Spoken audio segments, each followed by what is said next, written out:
पश्चिम बंगाल में चुनावी घमासान काफी तेज हो गया है। आपको दिखाते हैं टीएमसी और सीएम ममता बनर्जी पर लगे धमकी के आरोपों पर उन्होंने बीजेपी को किस तरह घेरा है, और दूसरी तरफ कांग्रेस जहां पूरा जोर लगाए हुए है, वहीं कार्यकर्ता स्तर पर उनमें भारी असंतोष व्याप्त है।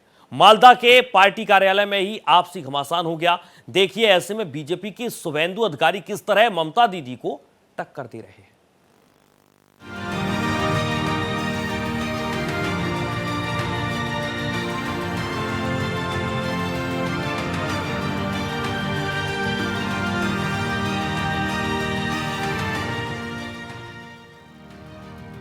बंगाल का सियासी रण बेहद दिलचस्प होता जा रहा है। टीएमसी और बीजेपी के बीच कांटे की टक्कर बताई जा रही है, तो उधर कांग्रेस भी ताल ठोक रही है। पश्चिम बंगाल के नेता प्रतिपक्ष शुभेंदु अधिकारी ने हल्दिया स्थित एसडीओ कार्यालय में नंदीग्राम विधानसभा सीट के लिए अपना नामांकन पत्र जमा किया। वो भवानीपुर और नंदीग्राम विधानसभा सीट दोनों से राज्य चुनाव लड़ रहे हैं। केंद्रीय मंत्री धर्मेंद्र प्रधान भी उनके साथ हैं। जहां शुभेंदु अधिकारी ने अपनी जीत का दावा किया, तो केंद्रीय मंत्री धर्मेंद्र प्रधान ने कहा कि इस बार बंगाल में सत्ता परिवर्तन होकर रहेगा। बहुत बड़ा जोश है, जनता तैयार है। इस बार भाजपा सरकार। आज नोटिफिकेशन हुआ है नामांकन का पहले दिन। आज ही जिस तरीके से उत्सव का माहौल ये पूरा बंगाल में चलेगा 4 मई तक, बड़ा बहुमत से बीजेपी का सरकार बनने वाला है। मैं चैलेंज लेने वाला आदमी हूँ। एक बार हराया फिर हराऊंगा, ममता बनर्जी के फिर हराऊंगा। मान के चलिए हराऊंगा। इस बार बंगाल में सत्ता परिवर्तन तय है। ममता बनर्जी जी को सत्ता से बेदखल करके ही बंगाल की जनता रहेगा। भारी बहुमतों से भारतीय जनता पार्टी की विजय होगा। जिस प्रकार से जनसैलाब आज सड़कों पे उतर चुकी है, ये चित्र पूरा बंगाल भर में है। नीचे से लेकर ऊपर तक पूरा बंगाल भर में ये चित्र है। लोग सरकार पलटने के लिए पूरा कटिबद्ध है। बंगाल चुनाव में डर और धमकी के माहौल को लेकर भी बहस छिड़ी हुई है। विपक्षी दल कानून व्यवस्था पर सवाल उठा रहे हैं, जबकि ममता बनर्जी का कहना है कि उन्हें और उनकी पार्टी को निशाना बनाया जा रहा है। भारतीय जनता पार्टी ने मुख्यमंत्री ममता बनर्जी पर राज्य में तुष्टीकरण की राजनीति करने का आरोप लगाया है।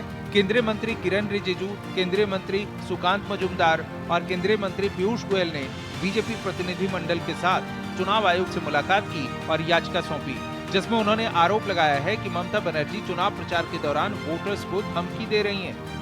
मुख्यमंत्री कह रही हैं कि चुनाव के बाद बीजेपी को वोट देने वाले लोग अपने घरों के बाहर तख्तियां लगाएं, यानी ममता बनर्जी ऐसी ही स्थिति पैदा करने की कोशिश कर रही हैं कि लोग बीजेपी को वोट न दें।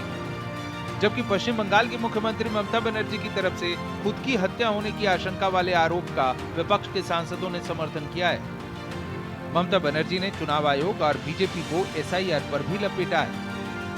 मुख्यमंत्री खुद किस तरीके से वहाँ के वोटरों को घर घर तक धमकी दे करके कि जो बीजेपी को वोट देगा उसको नहीं छोड़ा जाएगा, और तृणमूल कांग्रेस का पूरा कार्यकर्ता, पूरा मंत्री, उनका पूरा टीम किस तरीके से पूरा इलेक्शन प्रोसेस को हाईजैक किया।